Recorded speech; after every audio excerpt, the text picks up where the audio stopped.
Selamat pagi, salam sejahtera. Isu hangat pagi ini, kerjasama warisan PBS hanya andaian penyokong, kata Aziz Zaman.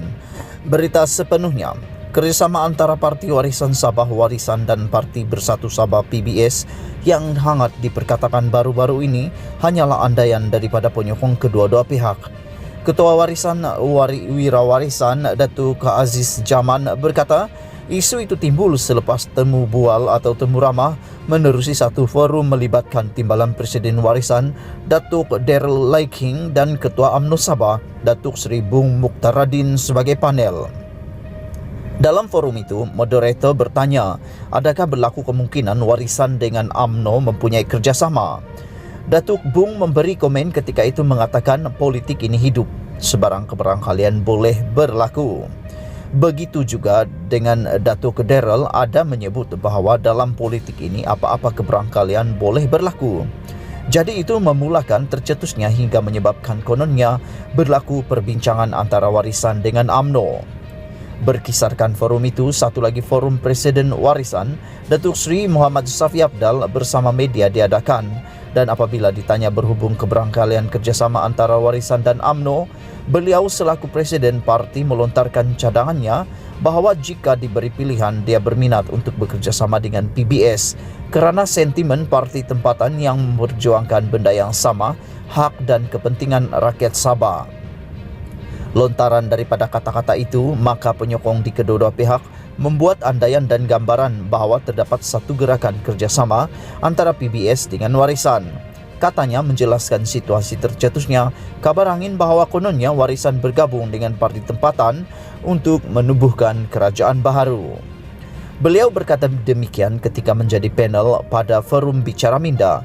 Bolehkah kerajaan bertukar ketika darurat yang dilakukan secara langsung di akaun Facebook rasminya pada malam Isnin?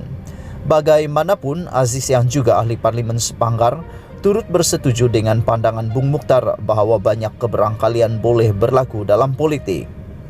Secara peribadi, saya setuju apa yang disebut Datuk Bung bahawa politik ini hidup. Banyak keberangkalian boleh berlaku. Dia boleh bertukar mengikut masa dan akhirnya yang menjadi pertimbangan kita selaku pemimpin dan apa yang dinantikan oleh rakyat adalah asas kepada perjuangan kita. Hari ini kita bercerita tentang hak dan kepentingan Sabah. Dan kalau kita meletakkan ego kita, meletakkan soal politik menjadi keutamaan dan meletakkan kepentingan Sabah sebagai perkara kedua, inilah yang menyebabkan Sabah ini terlalu sukar untuk diselesaikan. Banyak isu yang sepatutnya tidak berlaku di Sabah seperti isu kemajuan, pendidikan, pendatang asing tanpa izin parti.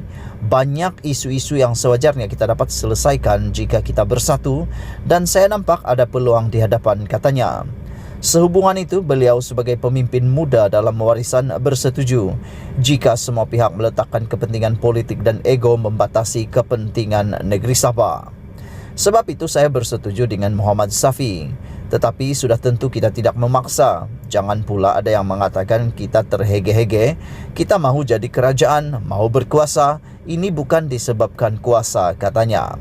Sementara itu, mengulas berhubung tajuk forum itu, Aziz menyatakan peralihan kuasa kerajaan bergantung kepada yang di-Pertuan Agong, di mana ketika ini diproklamasi darurat masih berkuat kuasa. Menyentuh adakah kerajaan boleh bertukar? Sudah tentu tidak. Ia bergantung kepada yang di-Pertuan Agong. Jika Agong membenarkan, maka boleh berlaku peralihan kuasa. Jika Agong memperkenankan agar boleh dibuka Dewan Undangan Negeri DUN atau boleh dilaksanakan persidangan parlimen, maka peralihan kuasa perubahan kerajaan itu boleh dilakukan. Dan kalau tidak ada diperkenankan, jawapannya sudah tentu tiada peralihan kuasa, katanya. Berita dipetik daripada astroawani.com. Sekian isu hangat pagi ini. Jangan lupa tekan butang subscribe dan kita jumpa lagi. Bye-bye.